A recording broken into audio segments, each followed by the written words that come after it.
Okay, for this tutorial, I'm going to walk you through formatting in Markdown, which when I say Markdown and PubWriter, the two are kind of synonymous.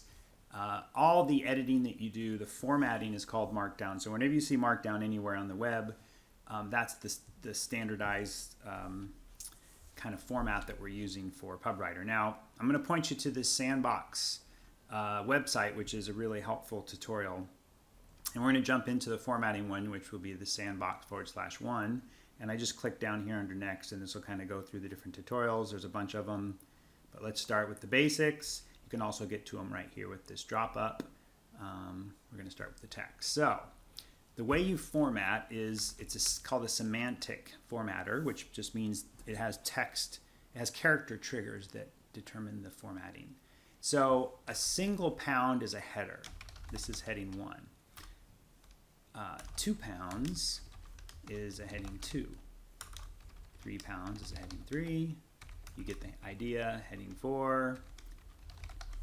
And you can see right over here, this is the way they appear. On this right side, it's real time making the changes that you can see right over here.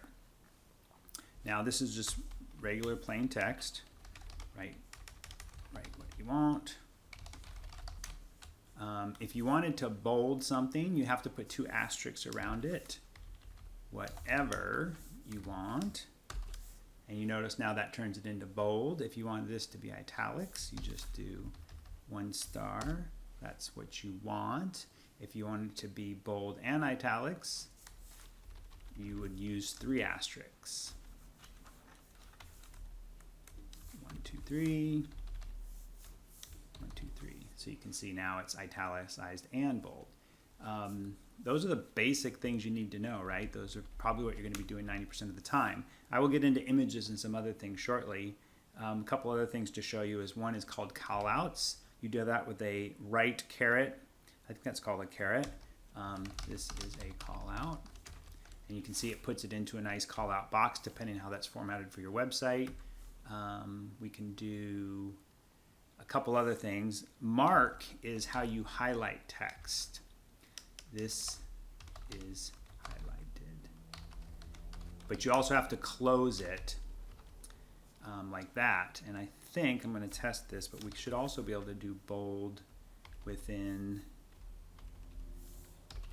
Yeah, you can still do bold within highlight as well.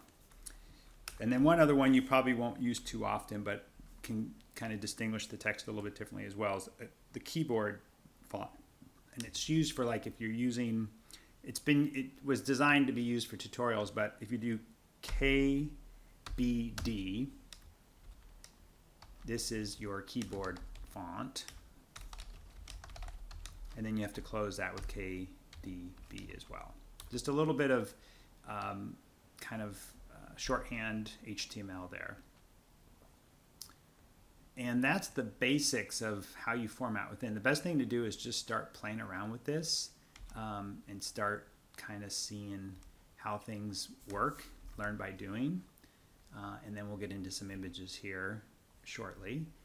And if you've written a bunch of stuff here and you want to save this file to your computer, there's a button right over here that says save as .md. Just click on that and you can just call this whatever you want. Test 928 without the MD. Click OK. This will save it to your computer. And then in order to get that file to show up on your computer, where'd it go? You have to copy it or cut it. You can cut it. And you need to put it into your sync folder. So you have access to the website folder, and if you drop it in here, you'll see here that it drops it in here. In the background, again, it's going to sync up to the server, and then very shortly it's going to be published to your website. And you get to that page, if you remember from before, you just go to your website and test 928. And if you get this page, 2 things, either one of 2 things have happened. One, you might have typed the name in correctly, or it hasn't synced in the background yet. If you wait and do a refresh, like I said, it can take up to a minute. Come on. There it goes.